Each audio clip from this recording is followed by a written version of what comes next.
família, sejam bem-vindos mais uma vez a um estudo maravilhoso da palavra que nós estamos aqui fazendo de livre e espontânea vontade para agradar a Deus, para renovar o nosso entendimento, como diz Romanos 12, né?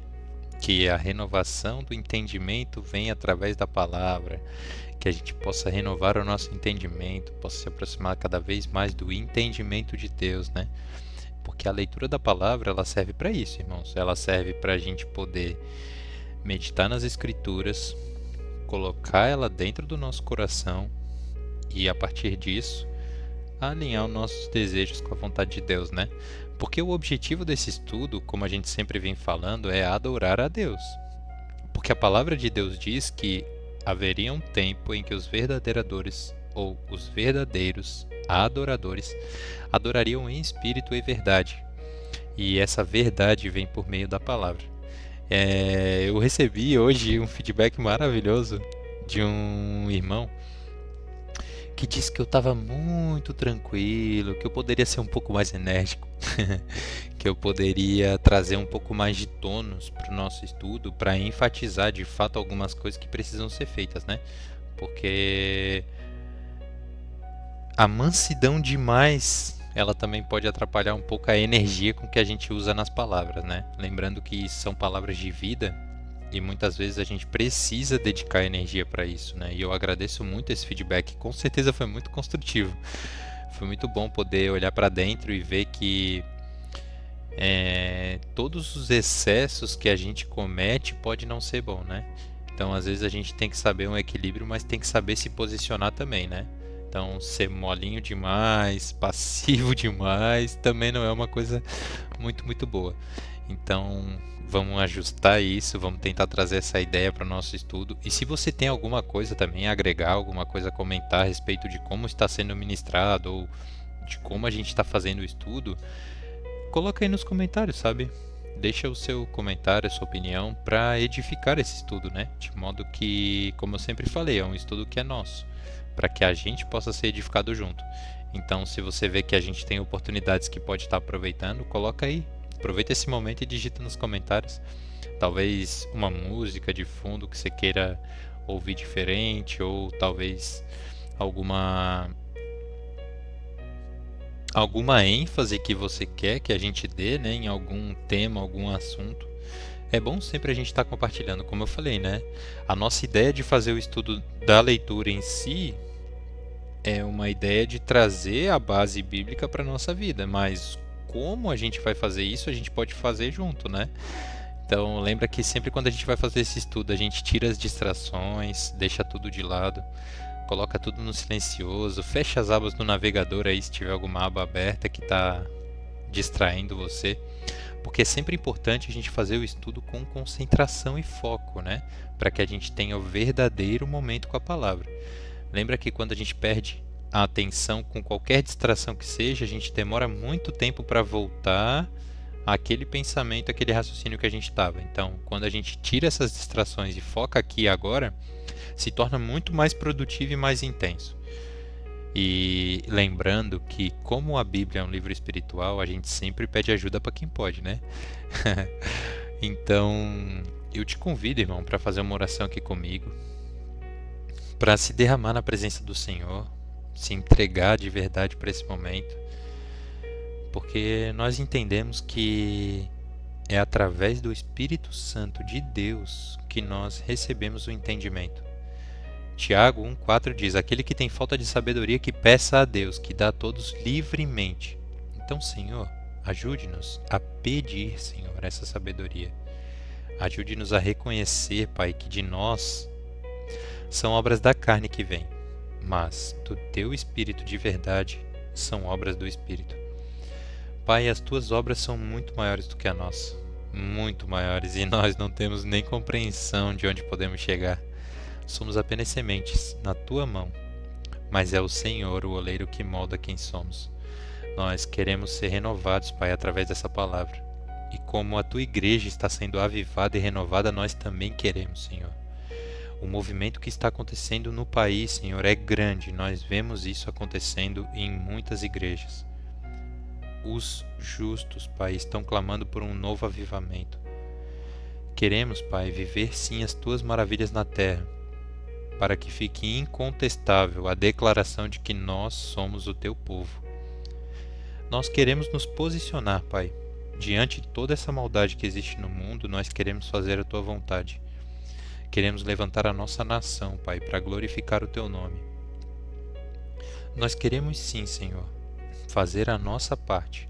Queremos estar diante de Ti, da Tua palavra, permitindo que o Senhor nos instrua, porque nós sabemos que os nossos caminhos nos levam à morte, mas o Teu caminho, Senhor, este nos leva à vida. E é uma vida que está além dessa vida. Sabemos que é uma vida eterna, Pai, porque o Senhor colocou o desejo no ser humano de viver para sempre. Esse desejo que o Senhor colocou no nosso coração é para que nós tivéssemos a oportunidade de construir na terra o que já é nos céus. E nós te agradecemos por isso. Senhor, muito obrigado por cuidar e zelar por todos os que aqui se achegam e todos os justos na face da terra. Nós sabemos que as provações e dificuldades são muitas, mas as Tuas bênçãos elas são muito maiores. Ajude-nos, Pai, a compartilhar com as pessoas e a multiplicar os nossos talentos para fazer na terra como já é no céu. Em nome de Jesus, amém. Então vamos lá, irmãos, porque hoje o texto é do livro de Marcos. O capítulo é o 3 e ele começa assim. Outra vez entrou na sinagoga e estava ali um homem que tinha uma das mãos mirrada. Estavam observando-o se curaria no sábado para o acusarem. Olha só, irmãos, isso aqui até agora ainda me choca. Apesar da gente estar lendo o Evangelho, a gente já leu Mateus e a gente sabe a história de Jesus, acho que muitas vezes a gente ainda não percebeu o que estava acontecendo, né? Porque olha só, irmãos, olha o que o 2 está dizendo. Estavam observando se curaria no sábado para o acusarem. Eles estavam recebendo a cura, eles estavam recebendo a sabedoria, eles estavam recebendo tudo de bom que Deus tinha para oferecer. Mas o que eles estavam procurando? Procurando um motivo para acusar ele, dizendo que ele estava fora da lei, né? Então, muitas vezes, irmãos, a gente tem que tomar um certo cuidado para não se posicionar como esses fariseus, né? Porque ao invés de abrir os olhos para as bênçãos e para as coisas boas, eles estavam procurando o que estava de errado, né? Que a gente tome cuidado com esse fermento dos fariseus. O 3 continua assim: E disse ao homem que tinha a mão mirrada: Levanta-te e vem para o meio. Olha o que ele falou: Sai daí de onde tu está e vem para o meio do povão, vem cá. E perguntou-lhes: É lícito no sábado fazer bem ou mal? Salvar a vida ou matar? E eles calaram-se. Olha só, irmãos. Sabendo a intenção do coração deles, ele perguntou para eles, porque eles não precisavam nem dizer, porque Deus entende o nosso coração, Ele escuta nossos pensamentos. O 5 diz assim: E olhando para eles em redor com indignação, condoendo-se da dureza do seu coração, disse ao homem: Estenda a tua mão. E ele a estendeu, e foi-lhe restituída a mão, sã como a outra. Então, olha só, irmãos, o que Jesus sentia olhando para o pessoal ali no meio? Indignação, por causa da dureza do coração deles. E ele fez isso na frente deles, para mostrar que a cura de Deus vem na frente de todo mundo. Porque vem à luz quando Deus abençoa uma pessoa. Ele não esconde essa bênção, ele mostra a bênção no meio de todo mundo. O 6 continua assim: E tendo saído os fariseus, tomaram logo conselho com os herodianos contra ele, procurando ver como o matariam. Então olha só, irmãos, mais uma vez, né? Isso aqui é uma coisa que não faz sentido nenhum a gente estar lendo, né? Deus se fez carne, habitou na terra, curou as pessoas, e o que eles queriam? Matar o cara que curava. Jesus. E retirou-se Jesus com seus discípulos para o mar. Seguia uma grande multidão da Galiléia e da Judéia, e de Jerusalém, e de Idumeia, e Dumeia, e além do Jordão, e perto de Tiro e Sidom, uma grande multidão que, ouvindo quão grandes coisas fazia, vinha ter com ele. Então, olha só essa parte B aqui, né? Ouvindo quão grandes coisas faziam, vinha ter com ele. Então, irmãos, as pessoas vão ouvir as bênçãos de Deus, porque elas são um motivo e a forma como Deus chama outras pessoas para ver, né? O 9 continua assim: E ele disse aos discípulos que tivesse sempre pronto um barquinho junto dele, por causa da multidão, para que não o oprimisse, porque tinha curado a muitos, de tal maneira que todos quanto tinham algum mal se arrojavam sobre ele para lhe tocarem. Ai, isso aqui é lindo, né? Todo mundo que via ele saía para tocar ele porque se sentia curado, né? E os espíritos imundos, vendo-o, prostravam-se diante dele e clamavam, dizendo: Tu és o Filho de Deus.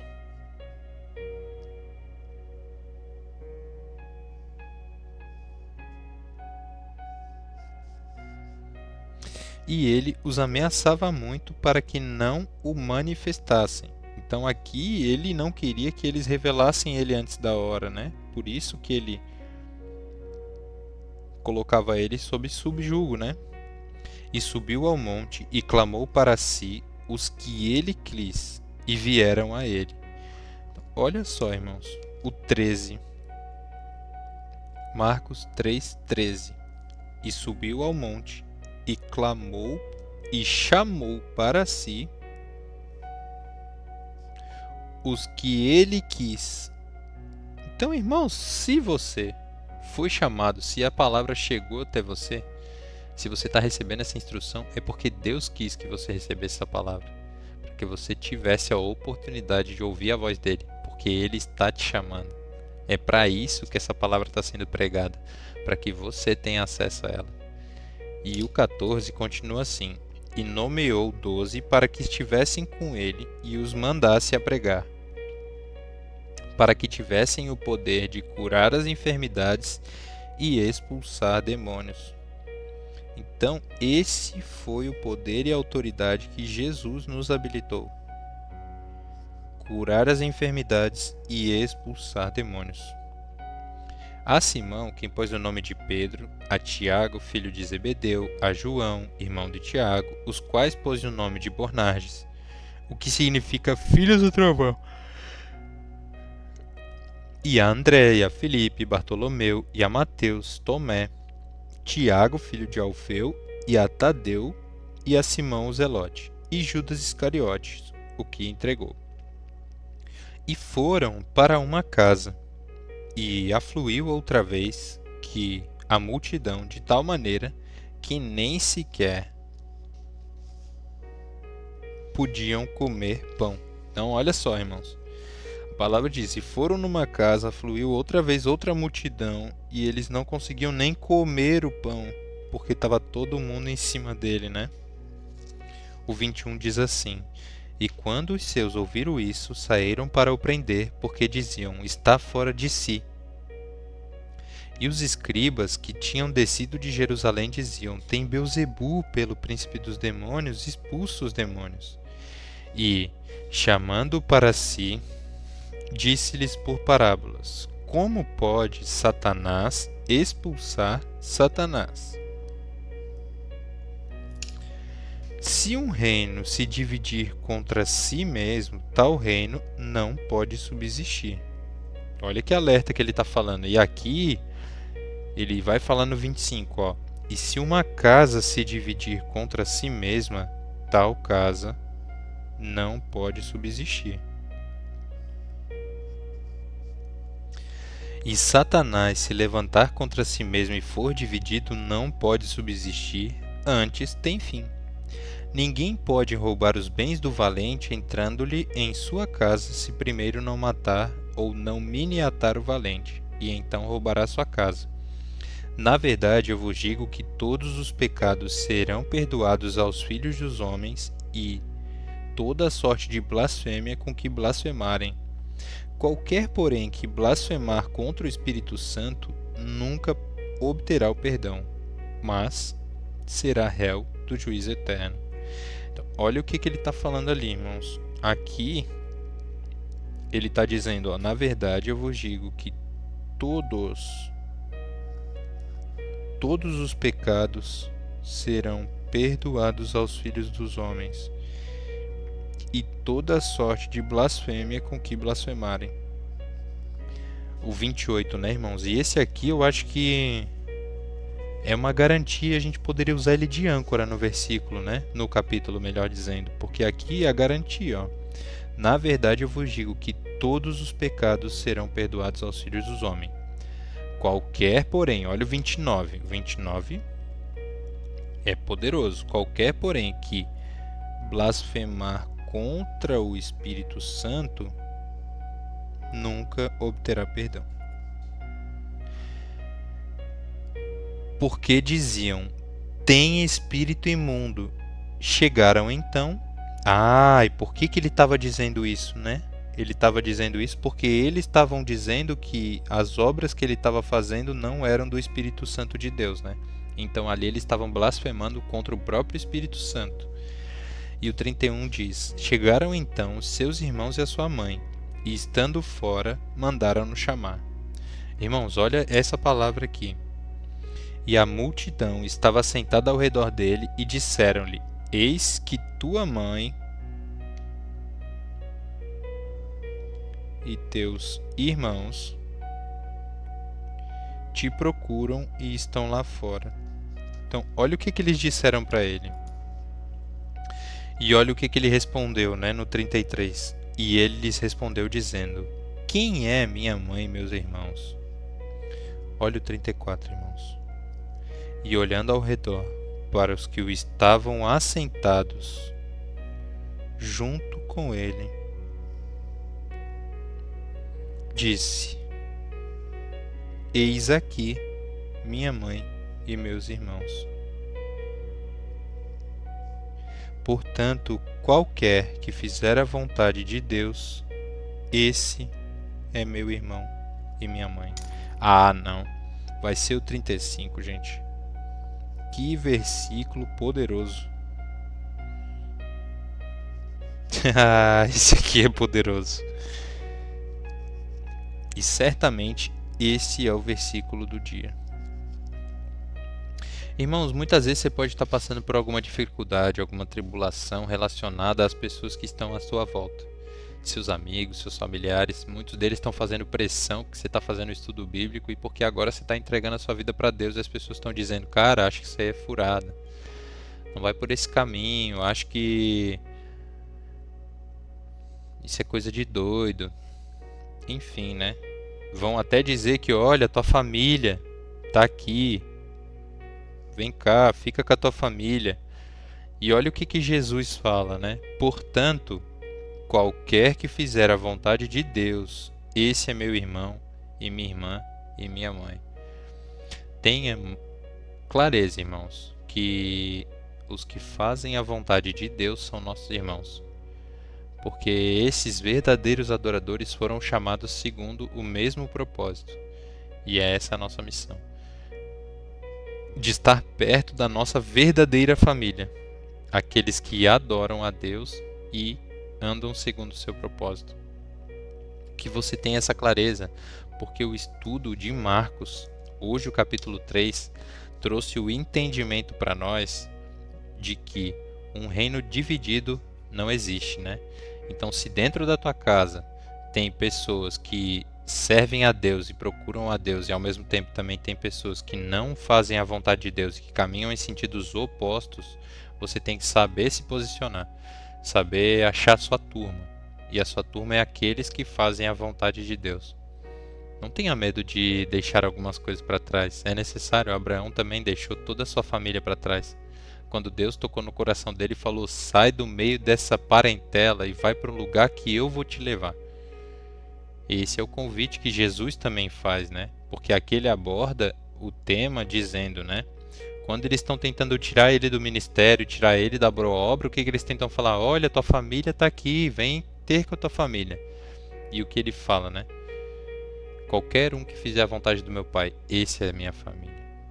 Que a gente tenha esse posicionamento claro, irmãos, para poder fazer cada vez mais a vontade de Deus. Se você ficou até aqui, não esquece de deixar o like, compartilhar esse vídeo com alguém que pode ter sentido no seu coração de compartilhar essa palavra com alguém, de ter levado essas promessas, né?